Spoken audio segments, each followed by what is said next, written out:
তদন্ত নতুন করে শুরু হয়েছে। সিবিআই আবার যে কোনো লোককে ডেকে জিজ্ঞাসা করতে পারে এবং তদন্ত করতে পারে।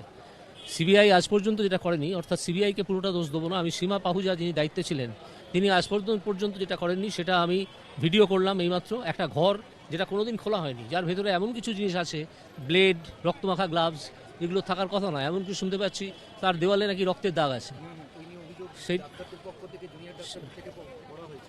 সেটা আজ পর্যন্ত সিবিআই খোলার সময় পায়নি। সীমা পাহুজা কী করছিলেন এতদিন ধরে এবং কার দ্বারা ইনফ্লুয়েন্স ছিলেন সেটা জানা দরকার। প্রথম কথা, আমি সমগ্র সিবিআইকে দোষ দেবো না, আমি সীমা পাহুজাকেই দোষ দেবো, কারণ তিনি ছিলেন দায়িত্বে, তিনি এগুলো কিছু করেননি। প্রথম কথা। দ্বিতীয় কথা হচ্ছে, আমি ভিডিও নিয়েছি, সেই ভিডিও আপনাদেরকে পাঠিয়ে দেবো, আপনারা পেয়ে যাবেন। সেখানে দেখতে পাবেন যে ওই ঘরটা আমি নির্দিষ্ট করেছি। এবং এছাড়াও একটা সিঁড়ি যেটা দিয়ে একটা ভারী কিছু নামানো হচ্ছে বডির মতো, সেই রাত্রে যে রাত্রে অভয়া মারা গিয়েছিল, সেই সিঁড়িটা আমি ভিডিও করেছি, ছবি তুলেছি। সেই সিঁড়িটা দিয়ে কিছু নামানো হচ্ছে, এই ভিডিও একজন নার্স তুলেছিলেন। সিবিআইয়ের কর্তা ব্যক্তিরা যারা এখানে তদন্ত করছিলেন, সেই সীমা পাহুজা ইত্যাদিরা, তারা ওই নার্সের কাছ থেকে ওই অংশটুকু নিয়ে নেন যে সিঁড়ি দিয়ে ভারী কিছু নামানো হচ্ছে, এবং নার্সকে বলেন আপনি ঝামেলায় জড়িয়ে পড়বেন, আপনি নিজের ভিডিওটা রিমুভ করুন।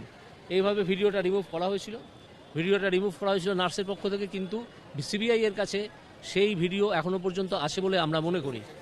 সুতরাং সিবিআইকে অত্যন্ত কঠোর দৃষ্টিতে এই তদন্ত চালাতে হবে, এবং সিবিআই যেন জেনে রাখে যে তারা যদি না করে তাহলে আমাদের শত সহস্র চক্ষু এবং কর্ণ নাসিকা সব ইন্দ্রিয় দিয়ে আমরাও লক্ষ্য করছি যে আসলে তদন্তের নামে কি হচ্ছে।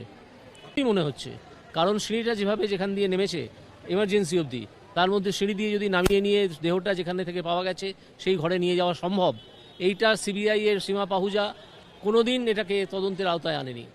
আমি সেই জন্য এইগুলোকে নির্দিষ্ট করলাম এবং আপনাদের কাছে তুলে ধরলাম যে এই লুপহোলসগুলো এখনও পর্যন্ত রয়ে গেছে। সিবিআইয়ের এখন যে অফিসাররা তদন্ত করছেন তারা যেন এই জিনিসগুলো সতর্কভাবে নজর রাখেন।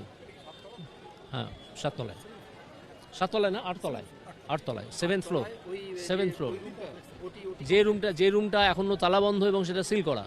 সিবিআই দুবার বলেছিল আসবে, কিন্তু সিবিআই আসেনি। সেই ঘরের তালা আজ পর্যন্ত খোলা হয়নি। এতদিন হয়ে গেল এখানে তদন্ত চলছে, এবং সিবিআই যেহেতু আবার তদন্তভার পেয়েছে, তাই আমি আজকে এখানে এসেছি। খানিকটা ছদ্মবেশ নিয়েই আসতে হয়েছিল। পরবর্তীকালে যখন আমি দেখলাম যে এখানকার কর্মী এবং অফিসাররা অত্যন্ত বন্ধুত্বপূর্ণ আচরণ করছেন, তখন আমি মুখের মাস্কটা খুলে ফেলেছি এবং মাথায় যেটা ছিল সেটাও খুলে ফেলেছি। পরে দেখলাম যে তারা অত্যন্ত বন্ধুত্বপূর্ণ আচরণ করেছেন, এবং ওনাদের কাছ থেকে এখন যদি সিবিআই জানতে চায় অনেক কিছু জানতে পারা সম্ভব।